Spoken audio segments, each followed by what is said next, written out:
Hello students, welcome back to Sanu maths.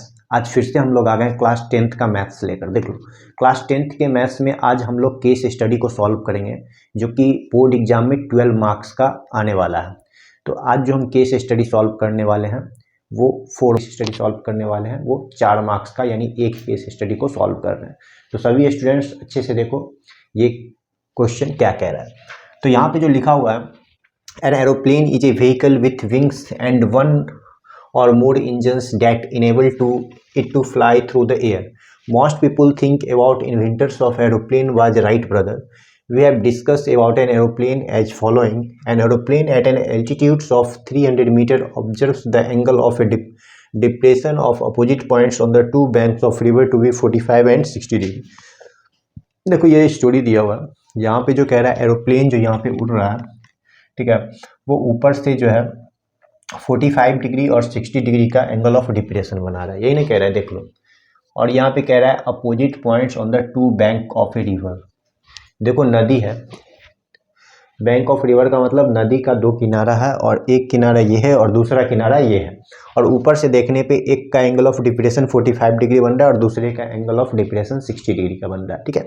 इतना चीज़ कह रहा है। एरोप्लेन के ऊपर से, एरोप्लेन से जो है वो नदी का दो किनारा को देख रहा है, एक का एंगल ऑफ डिप्रेशन 45 बन रहा है और दूसरे का एंगल ऑफ डिप्रेशन 60 डिग्री बन रहा है। देख लो, ये जो स्टोरी दिया हुआ है उससे हमें कोई मतलब नहीं है। यहाँ पे हम क्या करेंगे, देखो ये जो क्वेश्चन पूछ रहा है ये पढ़ेंगे। तो यहाँ पे कह रहा है find the value of Y. देखो वाई का वैल्यू पूछ रहा है, और यहाँ पे देखो वाई का वैल्यू निकालेंगे। ये जो है हमारा वाई का वैल्यू कैसे निकलेगा।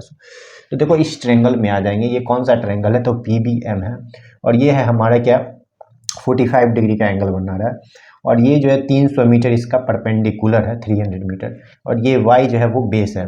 यानी ये वाई का वैल्यू निकालने के लिए इस वाले ट्रेंगल में आना पड़ेगा। कौन सा ट्रेंगल है ये, PBM में आना पड़ेगा। PBM में क्या निकालेंगे, तो tan 45 डिग्री निकालेंगे।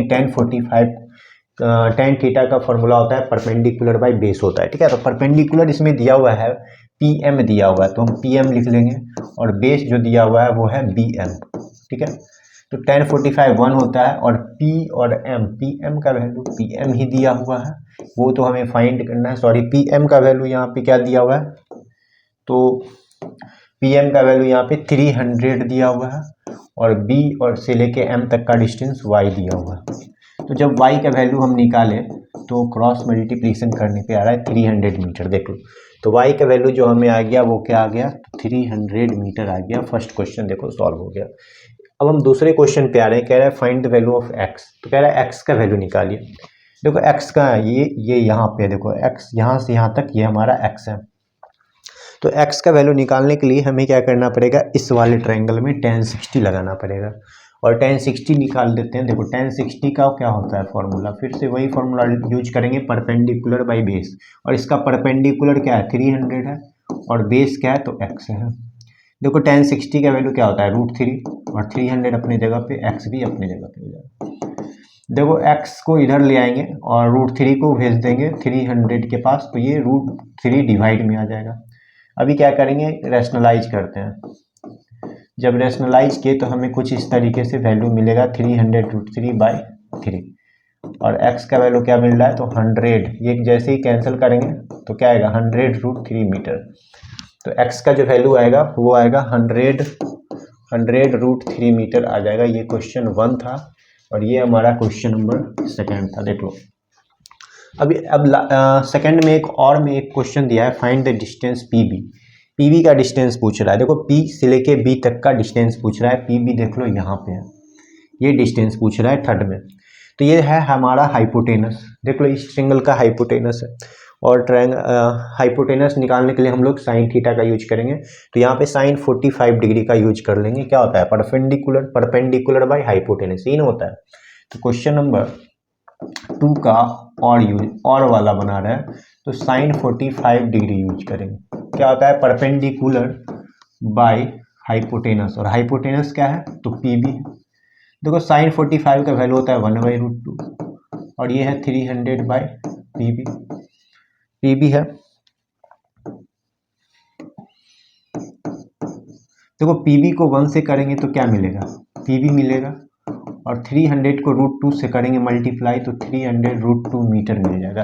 तो ये जो हमारा जो डिस्टेंस ऑफ पीबी आएगा वो आएगा 300 √2 मीटर आ जाएगा। देख लो ये क्वेश्चन हमारा पीबी का जो लेंथ कह रहा था फाइंड करने के लिए वो आ गया 300 √2 मीटर। ठीक है, अब देखो कह रहा है find the width A B of the river, मतलब जो ए बी है नदी, मेरा ए से लेके बी तक, देखो ए से लेके बी तक जो मेरा रिवर है उसका चौड़ाई निकालना है। ठीक है, तो देख लो ये हमारा 2 था। अब लास्ट क्वेश्चन थर्ड देख लेते हैं, ए बी निकालना है और ए बी के अंदर देखो क्या क्या आ रहा है, तो हमारा y और x दोनों आ रहा है, यानी y प्लस एक्स को ऐड कर देंगे तो बन जाएगा।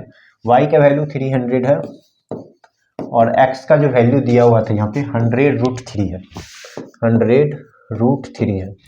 देख लो यहाँ पे √3 का वैल्यू कह रहा है 1.732 डाल दीजिएगा, तो 1.732 हम यहाँ 300 प्लस 100 इंटू में 1.732 डाल दिए, क्या आ रहा है 300 प्लस, जैसे हम 100 को 1.73 से मल्टीप्लाई करेंगे तो 173.2 आएगा और जब हम इसको ऐड करेंगे तो आएगा 473.2 मीटर। देखो 300 में 173.2 को ऐड करेंगे तो क्या आएगा 473.2 मीटर आ जाएगा। ये हमारा क्वेश्चन सॉल्व हो चुका है। तो देखो जो भी मेरा वाइट था नदी की चौड़ाई था x प्लस वाई, वो ऐड करने पे ये मिल रहा है। ठीक है, तो ये क्वेश्चन हमारा सॉल्व हो चुका है, क्वेश्चन नंबर 1, 2 और फिर यहाँ पे 2 का और था और ये हमारा 3 था। तो ये क्वेश्चन हमारा ये जो केस स्टडी था बहुत इजी था, ये सभी को समझ में आ गया होगा। ठीक है, तो अब हम लोग क्या करेंगे, नेक्स्ट डे फिर से एक नए क्वेश्चन के साथ मिलेंगे। तब तक के लिए अच्छे से पढ़ो, मिलते हैं हम लोग नेक्स्ट वीडियो में। Thank you.